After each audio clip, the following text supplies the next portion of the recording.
dan setia. Terima kasih Bapa, terima kasih atas kehadiran-Mu di tempat ini, atas Roh Kudus Tuhan berikan dalam setiap kehidupan kami. Kami percaya Tuhan bertata atas pujian Tuhan, sehingga pada saat ini yang sakit disembuhkan, yang lemah diberi kekuatan, yang susah diberi pengampunan, karena Roh Kudus berkuasa bertata atas diri Yesus. Saatnya kami akan mendengar kebenaran firman.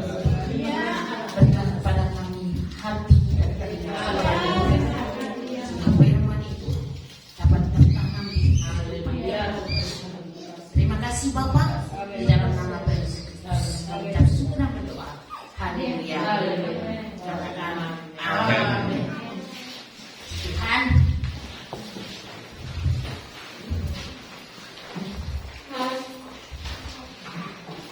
nanti BN mengatakan minyak goreng naik, semuanya naik.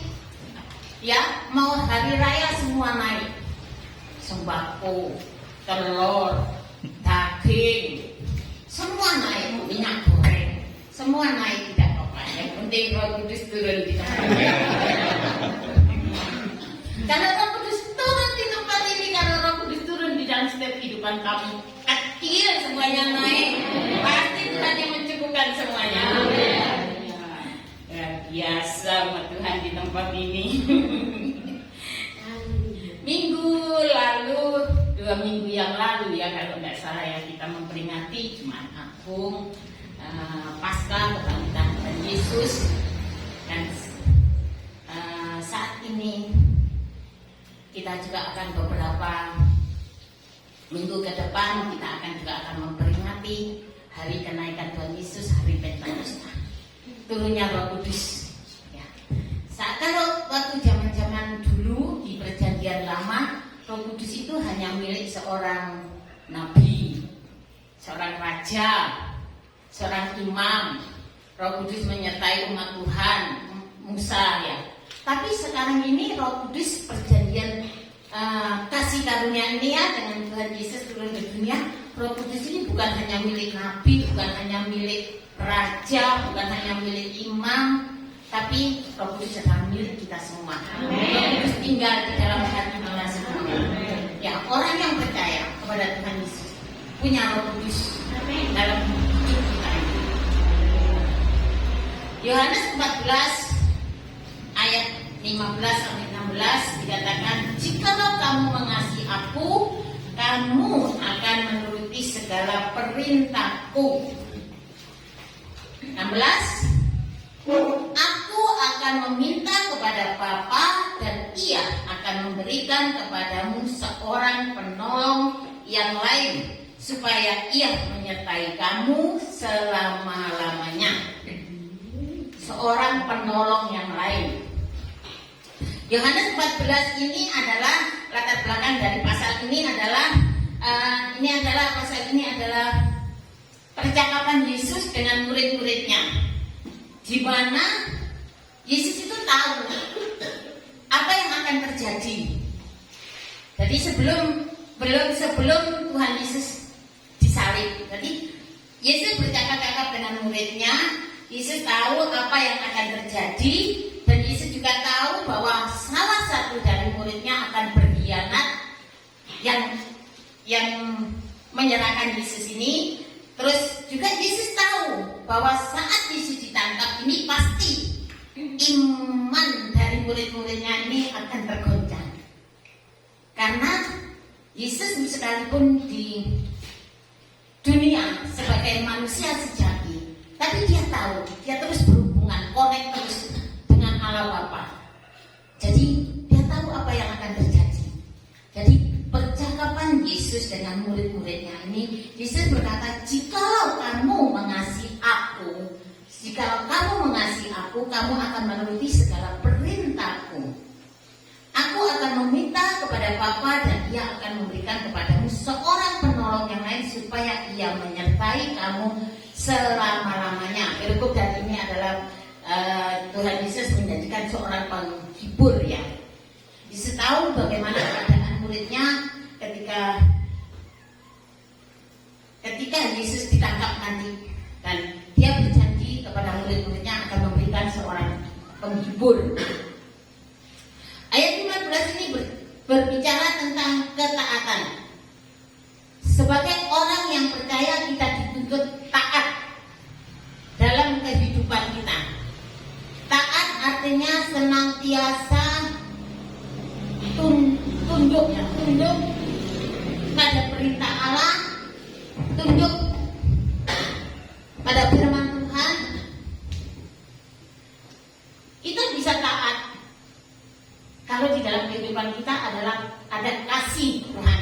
Kalau dalam kehidupan kita mempunyai mengasihi Tuhan, kita bisa taat. Ya.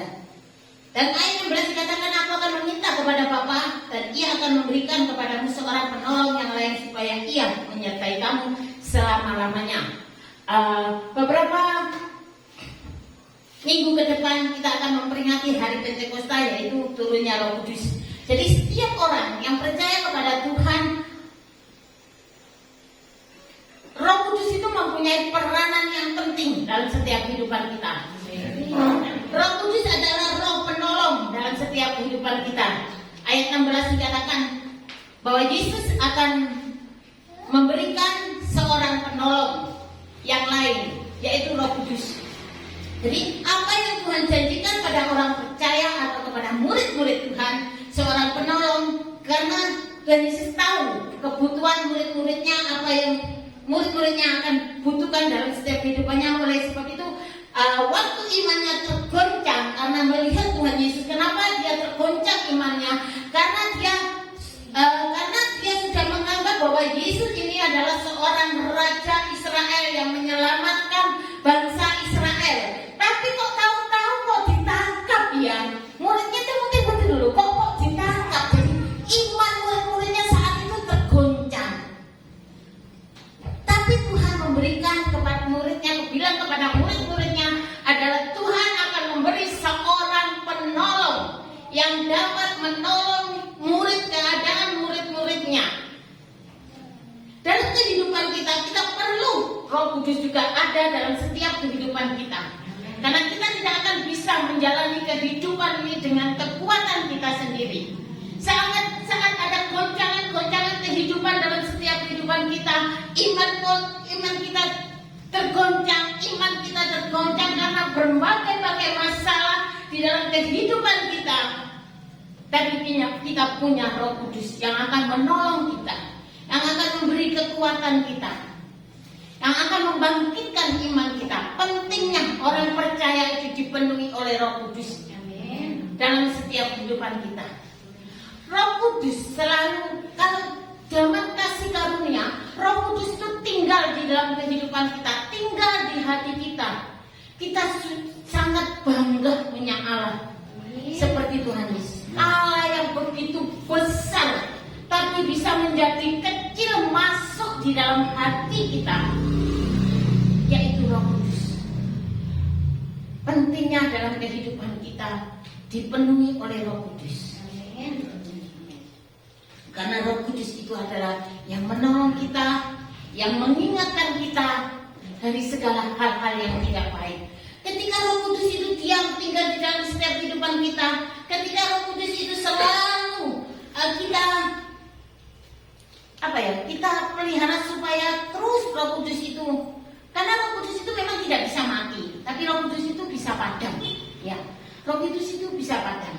Ketika Roh Kudus itu terus bekerja dalam setiap kehidupan kita, maka ketika kita saat melakukan segala hal-hal yang tidak benar, Roh Allah itu selalu mengingatkan kita, sehingga kita tidak melakukan hal-hal yang tidak benar. Karena sebelum kita melakukan hal itu, sebelum kita melakukan hal-hal yang tidak benar, Roh Allah sudah mengingatkan kita, jangan berbuat itu. Contohnya kita ngerasani, atau umpamanya kita menginginkan punyanya teman kita, menginginkan hal-hal mempunyai niatan tidak baik. Roh Allah yang ada di hati kita ini, jangan anakku, jangan gitu. Ya, selalu mengingatkan kita. Itu penting kita dipenuhi oleh Roh Kudus. Orang jatuh dalam dosa bukan karena apa-apa. Orang jatuh dalam dosa karena tidak ada hadirat Tuhan dalam hidup kita. Selama ada hadirat Tuhan dalam kehidupan kita, bukannya kita kebal dari dosa tidak, tapi hadirat Tuhan, Roh Kudus itu selalu mengingatkan kita terus. Ya, itulah. Dan Roh Kudus juga roh yang mengalir dalam kehidupan orang percaya. Jadi ketika orang itu percaya menerima Tuhan Yesus, saya yakin dan percaya pasti ada perubahan dalam kehidupannya. Kerohaniannya diubahkan, kehidupannya diubahkan, karena Roh Kudus itulah roh yang mengalir. Roh Kudus itu seperti sungai, aliran sungai yang mengalir dari tempat yang tinggi mengalir ke bawah. Jadi ada kehidupan. Kalau tumbuh-tumbuhan, kita di sini kan banyak pertanian ya, sama banyak petani. Kering, tidak ada air, lama-lama mati tumbuhan itu ya. Tapi Roh Kudus adalah air yang mengalir dari tempat tinggi turun ke bawah, mengalir dalam kehidupan kita. Jadi ketika orang itu dipenuhi Roh Kudus, ketika orang itu menerima Roh Kudus, pasti ada perubahan dalam kehidupannya. Kerohanian mereka diubahkan.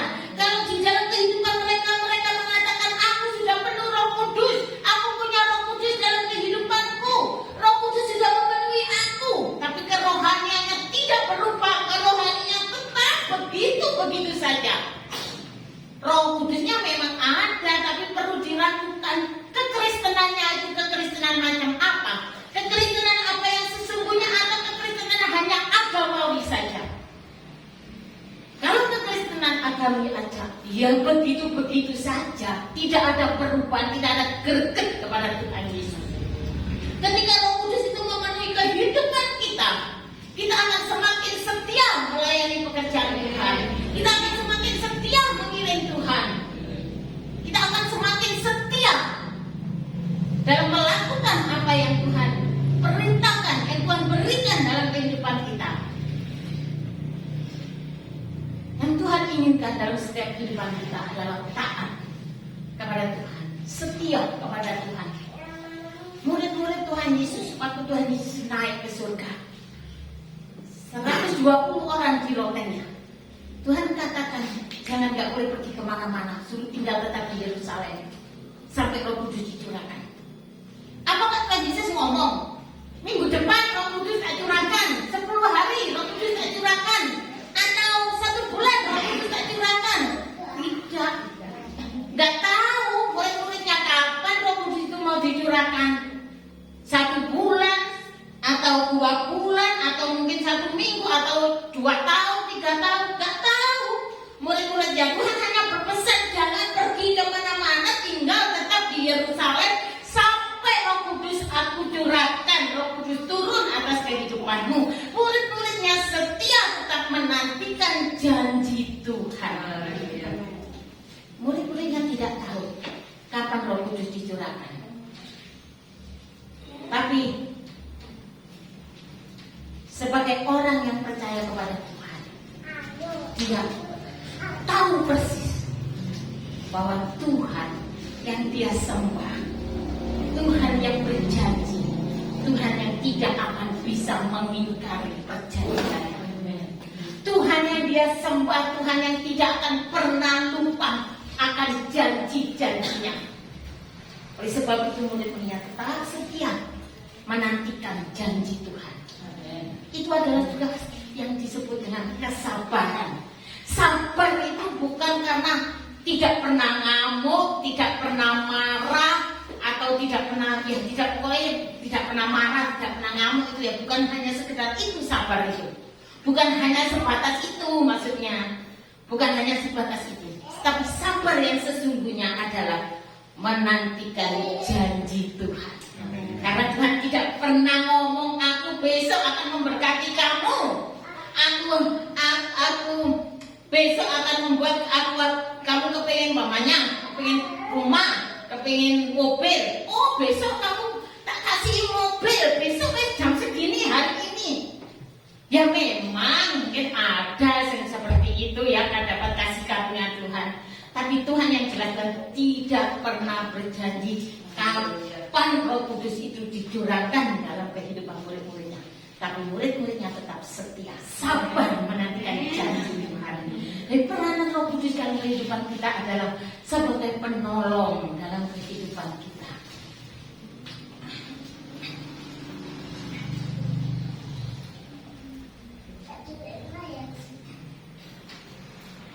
Ayat 17 dikatakan Roh Kudus, yaitu Roh kebenaran, dunia tidak dapat menerima Dia, sebab dunia tidak melihat Dia dan tidak mengenal Dia. Tetapi kamu mengenal Dia, sebab Ia menyertai kamu dan akan diam di dalam kamu. Dunia tidak mengenal Roh Kudus, tapi kita mengenal Roh Kudus. Karena Roh Kudus ada di dalam Roh Kudus ada dalam hidup kita. Karena Roh Kudus tinggal dalam kehidupan kita dan Dia akan menyertai kita selama-lamanya. Jadi Roh Kudus adalah Roh kebenaran dalam kehidupan kita. Roh kebenaran, Yohanes 16 ayat 13 dikatakan dengan jelas mengatakan bahwa Roh Kudus memimpin ke dalam seluruh kebenaran Allah. Seseorang tidak akan mampu untuk memahami firman Tuhan, atau seseorang tidak akan mampu bisa mengerti akan firman Tuhan kalau tidak ada Roh Kudus dalam kehidupan kita. Ya, loh, soalnya apa? Firman Tuhan mengatakan kalau kamu ditampar pipi kanan, berikan pipi kirimu. Loh, penjukan, iya kan? Oh, kenapa ini kayak pipi kiri nih? Loh, penjut atau pipimu kayak ditampar, kayak ditampar. Penjut itu bagi orang yang tidak mengenal firman Tuhan, yang tidak ada Roh Kudus dalam hidup kita. Tapi ketika ada Roh Kudus dalam kehidupan kita, enggak apa-apa aku dihina, enggak apa-apa aku diejek, enggak apa-apa. Yang penting Roh Kudus ada dalam hidup kita. Yang penting aku tetap berjalan di dalam kebenaran firman Tuhan. Tuhan yang akan menjadi pembelaku. Kalau Allah di pihak kita, siapakah lawan kita? Kemudian mengatakan seperti itu, tidak ada yang bisa lawan kita. Ketika kita merendahkan hati kita, ketika hidup kita di dalam firman Tuhan, rendah hati, sekalipun kita diejek, sekalipun kita dihina, tapi Roh Kudus, Roh kebenaran yang akan membenarkan kita. Ya, Roh Kudus datang masuk dalam kehidupan kita. Dia memimpin kita di dalam seluruh kebenaran Allah. Setiap perkataan kita harus dapat dipertanggungjawabkan di hadapan Allah. Roh Kudus ini juga yang akan memerdekakan kita. Di mana Roh Allah ada, di situ pasti ada kemerdekaan. Ya. Merdeka dari apa? Merdeka dari segala kuasa kutuk-kutuk dosa yang dulu diikat. Ada ikatan dosa yang mengikat kita, yang tidak ada belenggu-belenggu dosa yang mengikat kehidupan kita, atau mungkin dosa dari nenek moyang. Loh, dosa dari nenek moyang itu bisa turun ke kita, loh. Bisa turun ke anak cucu sampai ke 4 ke 7. Itu perlu dilepas itu. Kalau enggak itu terus loh. Anak cucu kita itu terus akan terikat oleh dosa itu. Umpamanya dulu orang tua kita suka menyembah berhala, orang kita dulu suka ke dukun. Loh, kalau itu nggak dilepas, kutuk itu terus akan mengikat anak kita, cucu kita sampai keturunan ketujuh. Itu perlu dilepas. Ikatan-ikatan perlu dilepas. Itu pentingnya Roh Kudus juga memerdekakan kita dari segala budak dosa, memerdekakan kita dari segala dibuat iblis di masa lalu. Roh Kudus juga ada sebagai roh kebenaran, juga roh yang memerdekakan kita dari intimidasi dari iblis, dari panah-panah api iblis. Roh itu akan memerdekakan kita. Dia rela mati di kayu salib hanya untuk menebus dosa pelanggaran kita. Dan dia juga bangkit, sudah mengalahkan maut. Dan roh yang sama itu juga akan membangkitkan kita dari kuasa kematian. Yang roh yang sama yang membangkitkan Tuhan Yesus dari kematian, dari maut kematian, roh yang sama itu juga akan membangkitkan kita dari kematian maut, sehingga kita semua boleh mempunyai harapan hidup yang kekal bersama dengan Tuhan Yesus di dalam kerajaan Allah yang tidak tergoyahkan, kerajaan Allah yang kekal selama-lamanya. Roh Kudus. Kita bangga punya Allah seperti Tuhan Yesus. Tuhan Yesus naik ke surga, tapi Roh Kudus turun. Kalau Tuhan Yesus gak naik ke surga, wah di sini muridnya, di sini umatnya, Tuhan aku perlu pertolongan Tuhan. Ya, Tuhannya ada di Sidoarjo. Oh ya Allah, Sidoarjo bunga-bunga, Tuhan aku perlu Tuhan. Loh, muridnya yang di Surabaya teriak-teriak, di Kediri paling teriak-teriak, bengong sesuai Tuhan. Ya Allah, muridku semua teriak-teriak. Roh Kudus naik, Tuhan Yesus naik ke surga, Roh Kudus turun. Dimanapun kita berada, dimanapun kita berteriak, Roh Kudus hadir dalam kehidupan kita, karena Roh Kudus tinggal dalam hidup kita. Roh Kudus juga sebagai Bapa. Ayat 18, Roh Kudus adalah sebagai Bapa. Ya, Roh Kudus juga sebagai Bapa kita, dia selalu hadir dimanapun kita memerlukan. Seorang bapak akan selalu melindungi anaknya. Ya, bapak-bapak yang ada di sini ya. Kalau anak-anaknya ada masalah kan nggak mungkin tinggal diam ya bapak-bapak ya. Pasti akan mati-matian membela anaknya, melindungi anaknya. Pasti akan mati-matian melindungi anaknya. Roh Kudus juga sebagai bapak yang mengayomi kita semua, yang melindungi, memberikan apa yang kita butuhkan. Bapak yang di dunia aja kalau anaknya kepengin, mamanya, aku kepengin hamburger pak, aku kepengin es krim pak. Bapak meskipun nggak punya uang akan berusaha gimana memenuhi kebutuhan anak-anaknya. Loh, apalagi Tuhan Yesus Bapak kita yang di surga. Tapi Tuhan memberi apa yang kita butuhkan, apa yang kita menjadi, apa yang Tuhan memberi apa yang kita butuhkan. Tuhan tidak memberi apa yang kita inginkan, karena keinginan manusia itu banyak, tapi kebutuhan pasti akan dicukupkan. Amin. Kebutuhan kita tidak akan pernah terlambat Tuhan menolong. Roh Kudus akan selalu hadir dalam kehidupan orang percaya. Mungkin saat ini kita berada di masa-masa yang sulit, di mana kita membutuhkan pertolongan, di mana kita membutuhkan suatu perhatian. Mungkin seorang anak, seorang suami, seorang istri membutuhkan perhatian, seorang anak membutuhkan perhatian dari orang tua, atau seorang orang tua membutuhkan perhatian dari seorang anak. Anakku loh gak sayang sama aku, anakku kurang perhatian sama aku. Atau mungkin seorang istri, suamiku loh gak romantis, suamiku gak sayang sama aku.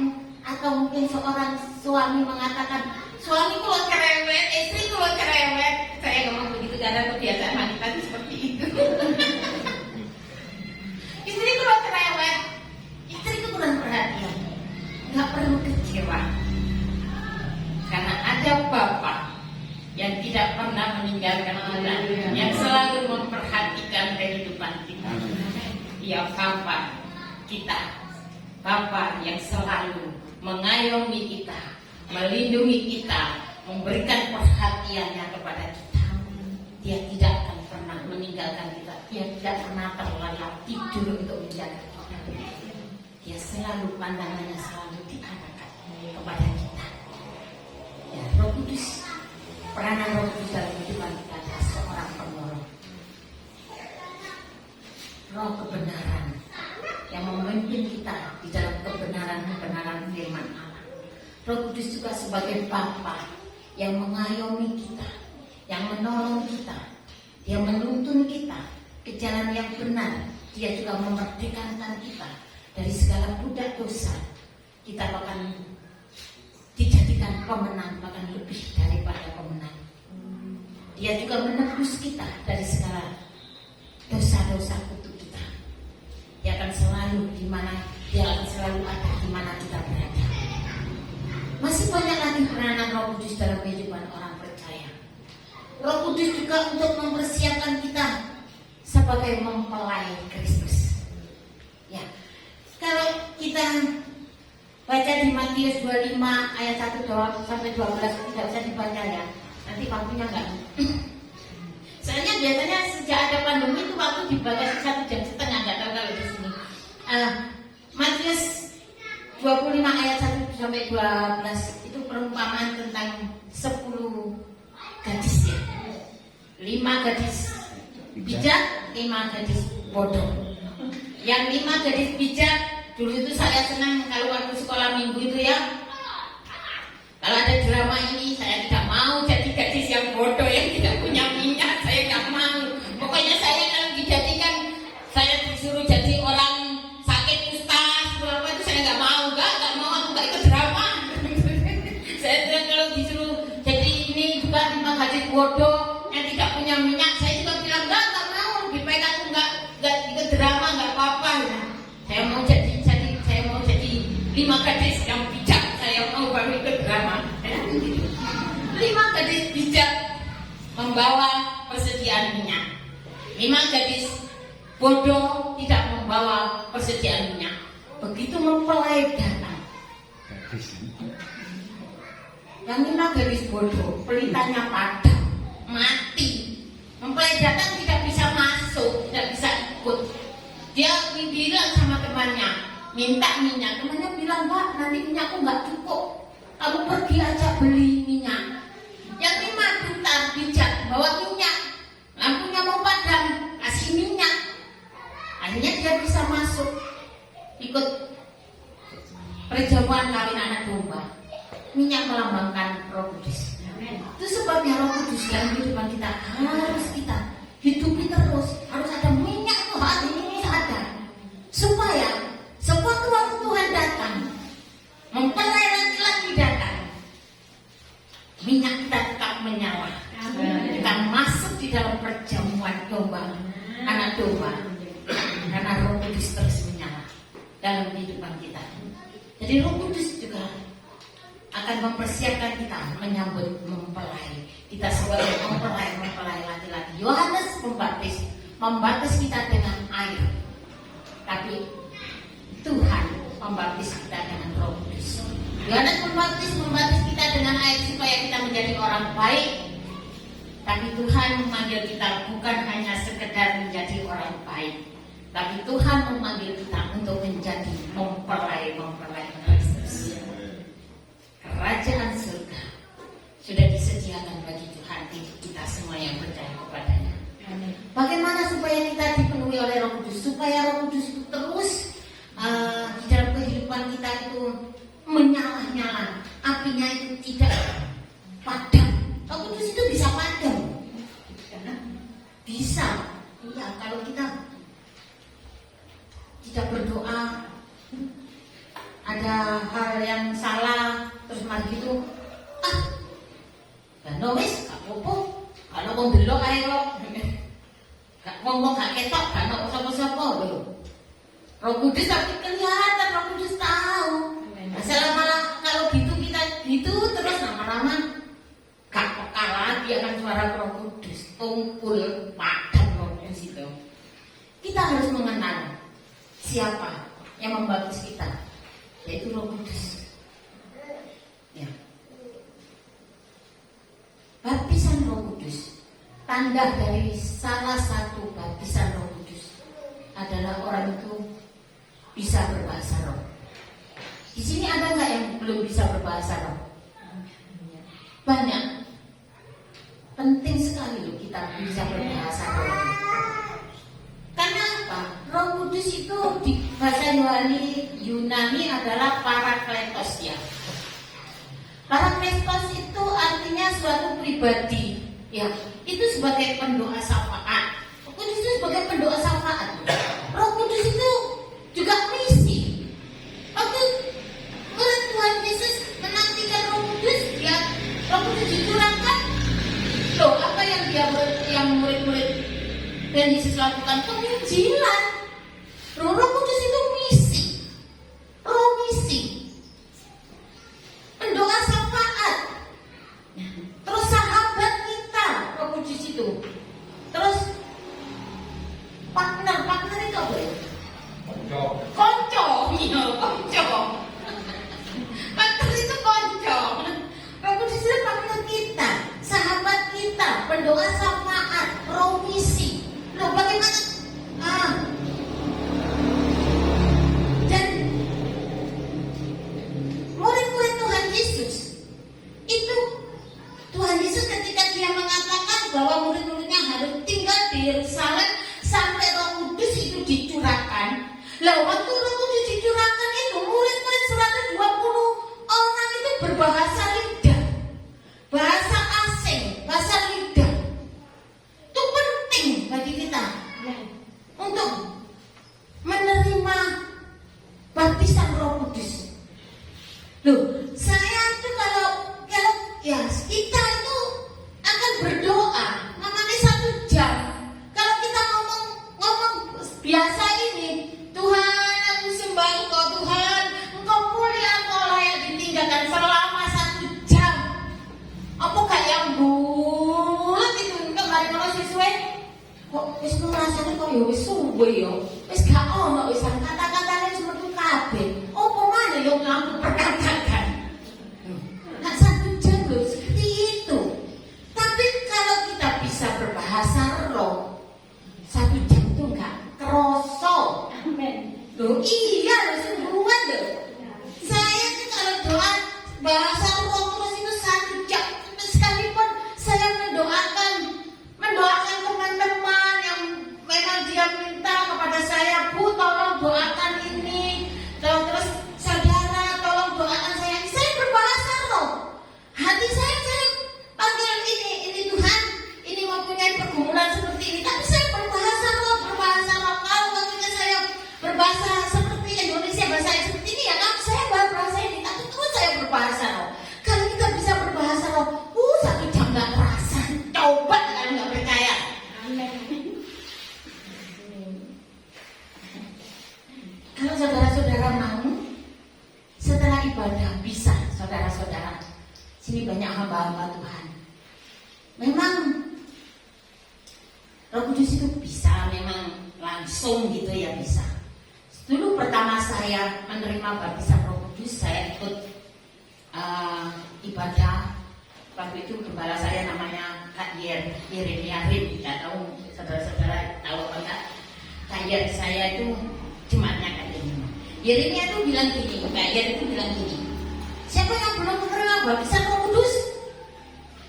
Nggak usah malu-malu, angkat tangan. Emang setelah kita menerima Tuhan Yesus, kita menerima ada Roh Kudus dalam hidup kita. Memang ada Roh Kudus. Tapi belum tentu orang itu sudah menerima baptisan Roh Kudus. Karena baptisan Roh Kudus itu datangnya daripada Tuhan, dan salah satu tanda dari baptisan Roh Kudus, orang itu pasti bisa berbahasa roh. Kalian itu ngomong, yang belum menerima baptisan Roh Kudus angkat tangan. Yang angkat tangan maju. Saya dalam hati gini, itu orang kok bisa berbahasa seperti itu digawe-gawe. Apa ya temenan ya, dalam hati saya seperti itu. Terus saya maju ditumpangi tangan sama pendeta saya itu ya, Kak Yeremia Rim itu. Saya maju terus saya itu rasanya mau mengeluarkan kata-kata. Cuma saya dalam hati malu. Tuhan opo iki yo? Opo sing apene metu teko cangkemku iki betul, tapi aku kok malu. Loh, pendeta saya pagi saya tuh gini.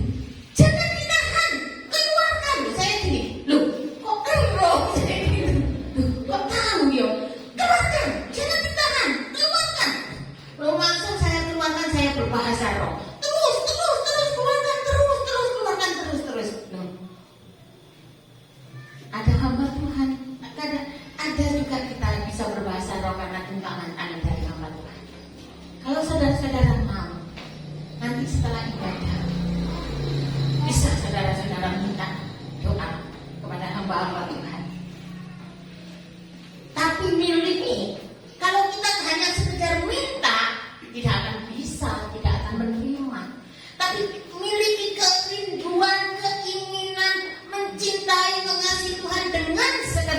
kita dengan segenap hati kita, Tuhan, aku ingin Tuhan baptis dengan Roh Kudus,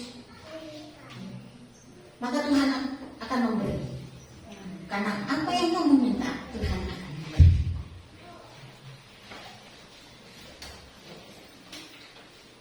Penting sekali. Loh, kita akan berdoa berjam-jam, tidak akan bisa kalau kita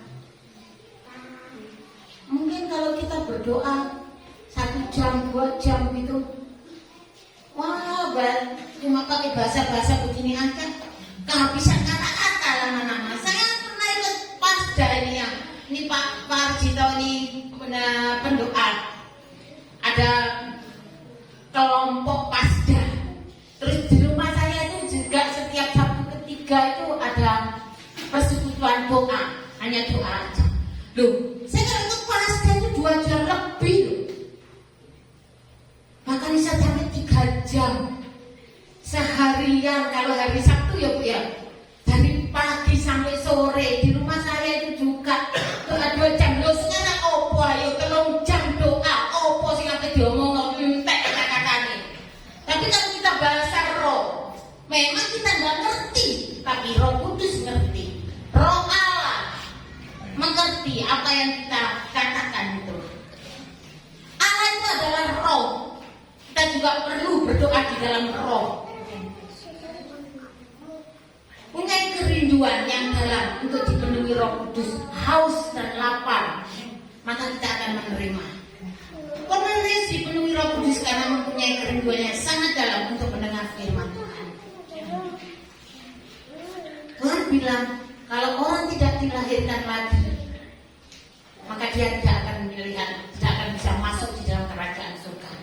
Dilahirkan dari roh, dari air dan roh, artinya dari firman dan Roh Kudus. Jadi orang harus dilahirkan kembali oleh firman dan Roh Kudus.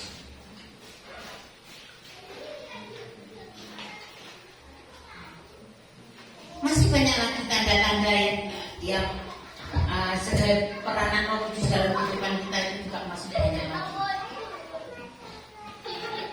Dan Roh Kudus juga akan selalu, kalau kita mempunyai kerinduan, keinginan, haus dan lapar akan firman Tuhan,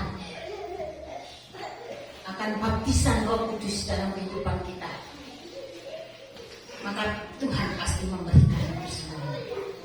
Loh, ketika orang percaya Tuhan Yesus, memang ada Roh Kudus dalam kehidupan kita. Roh baptisan air itu ada tanda pertobatan.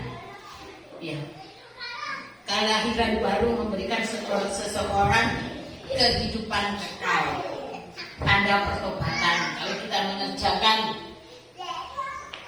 pertobatan itu dengan takut dan gentar akan Tuhan, kita akan menerima kehidupan kekal. Baptisan Roh Kudus memberikan kepada kita orang beriman suatu kuasa untuk memberitakan Kristus. Ketika kita menerima baptisan Roh Kudus, maka kuasa itu diberikan oleh Tuhan untuk memberitakan firman Allah. Tidak perlu takut untuk memberitakan firman Allah, karena Tuhan memberikan kuasa. Ya, anak-anak Tuhan, Roh Kudus tidak bisa mati dalam kehidupan kita, tapi Roh Kudus bisa padam dalam kehidupan kita. Ya, kalau kita lihat itu murid-murid Tuhan itu, ketika dia menerima baptisan Roh Kudus, dia tidak takut-takut lagi untuk memberitakan firman Tuhan. Dia melakukan penginjilan-penginjilan sangat luar biasa.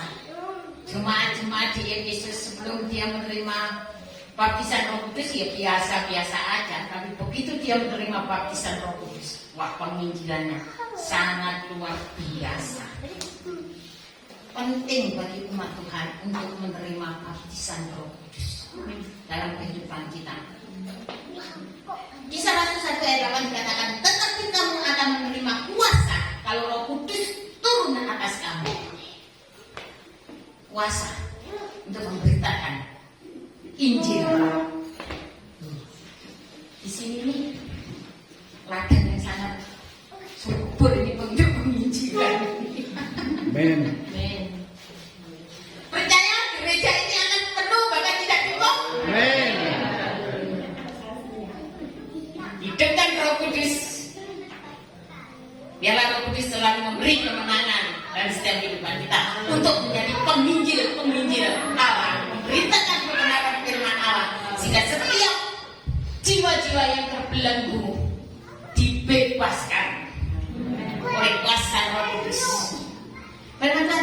saya perpanjang.